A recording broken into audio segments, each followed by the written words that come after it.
Hi everyone, this is our channel, Meet the Real Story. Please like, share and subscribe.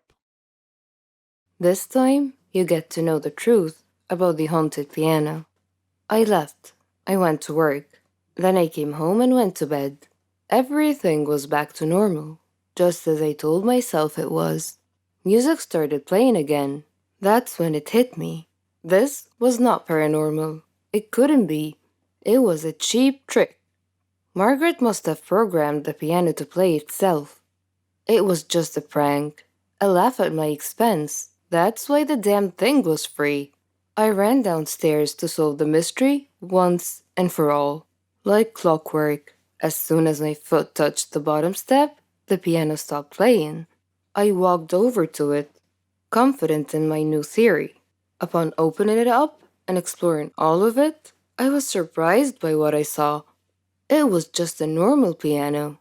Nothing extra was added in its creation to make it play on its own. My calmness was not calm anymore. I stared at the red wood and ivory keys before me and almost felt compelled to ask, "What are you?" Instead, I remained silent. This silence, however, was quickly interrupted by the sound of music as the piano began playing itself once again. I wanted to run, but fear kept me still. I watched the horror unfold. The keys were being pressed down hard, controlled by an unseen force. A haunting peace filled the room as pictures fell from the walls. The house began to shake around me.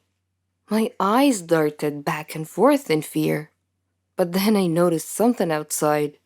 Standing at my window was a shadowy figure. I ran outside to escape the madness. All the while the song went on. The house continued to shake behind me. The dark figure was nowhere to be seen.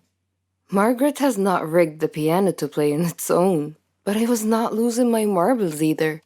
This was something entirely different, something out of this world.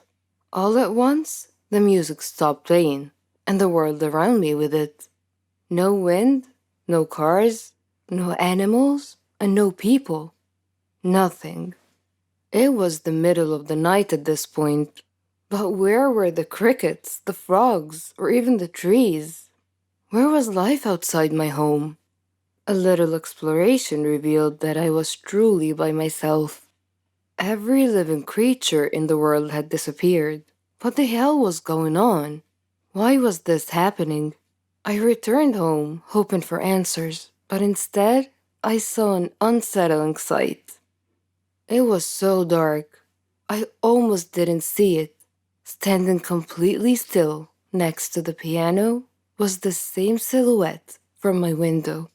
My body was shaking with fear, but the figure did not react. It was frozen like the rest of the world. The shadow was wearing a dark cloak, one that covered its entire body. At its face was nothing but pure darkness. I studied the figure for a few more moments before a familiar sound filled the room. The piano song played, and in an instant, the world returned to life. I fell to the ground, but managed to escape, crawling out the front door and rushing over to my car. I got in and took off with no specific location in mind, happy to be anywhere that was not my own home. I started weighing my options. Destroying the piano came to mind, but the risk outweighed the reward. It could just as easily backfire, angering whatever spirit was hunting its keys. Seeking help wasn't really an option either. The only person who might believe me was Margaret. That was it. Margaret. Maybe she would know what to do. It was late, but I didn't care. I drove over to her place. The dark figure was there, standing at her door. Before I could turn in the opposite direction, it grabbed me by the arm with its bony fingers. Its strength kept me anchored in place, and then it disappeared. I had no choice but to return home. I hesitantly stepped past the piano and walked up to my bedroom, where I locked the door and fell into bed. mentally exhausted. I would not have even a moment of peace as the song started up again the second my head hit the pillow. But I remained still, sick of the repetition. The banging on my bedroom door that followed, however, succeeded in freaking me out. I jumped out of bed and pushed my dresser to the door, and I hid under my sheet. The banging persisted, but I chose to instead focus on the song, allowing myself to properly listen to it for the first time. Surprisingly enough, it was beautiful. Dark, but beautiful. Its melody soothed me, relaxing me to the point that my eyes grew tired. I fell asleep and I had a dream. The dream world I found myself in was different. It was overwhelmingly vivid and real. Words like surreal and otherworldly just don't cut it. The awareness I had is also difficult to explain. I was completely aware of my surroundings in the sense that I could feel everything about them. I know that doesn't make much sense, but it's the only description I have to offer. The dream was in a forest. It was large, and at its center, a large red tree stood tall. Every fiber of my being knew where I was. This was the blood tree, the precursor to my piano. As I admired the beauty of the blood tree, a person stepped out from behind. He did not speak. He simply pointed at the tree. This is when the piano leaked into my dream. The song played as glowing lines ran up and down the tree's bark. The man put his hand to the wood, motioning for me to do the same. And I did. It was an incredible sensation. My eyes were filled with visions, a glimpse into the blood tree's past. Its bark wasn't always red. Native habitats came up to the tree every year. They would slice their hands open and place them on the tree's trunk. Their blood then dripped to its base, representing the lifelines of their people. It also signified becoming one with nature, feeding the tree life from within. It was the anchor that kept their community together. This is where they gathered and enjoyed life. A place free from worry, a safe place. This was also where the natives buried their dead. After that, one of the elders would play a song, the same song my piano played every night. It was their song of death. When it was all over, a final offering of blood was taken from the fallen and painted on the blood tree, granting their spirits safe passage to the afterlife. When the vision stopped, my new friend released his hand from the bark and pulled out an unusual instrument.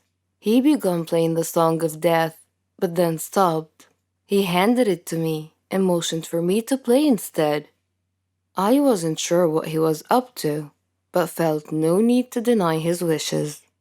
With little practice, I was able to get the hang of the instrument and play the song. As I played, the blood tree began wilting, its bark changing from red to black.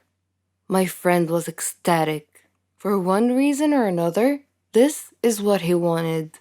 It wasn't until I woke up later in bed that the pieces of the puzzle clicked into place. Margaret's grandfather had taken away the natives' headstone. He violated their connection to nature as well as with one another. The tree and its spirits had to be put to rest, and once and for all, there was only one way to do this. I can't explain how, but I knew I needed to play the Song of Death on the piano, the whole way through without interruption. It was the only thing that would break the curse. I ran downstairs and put my plan into action. When my hands touched the keys, the house violently shook, knocking frames and furniture all over the place.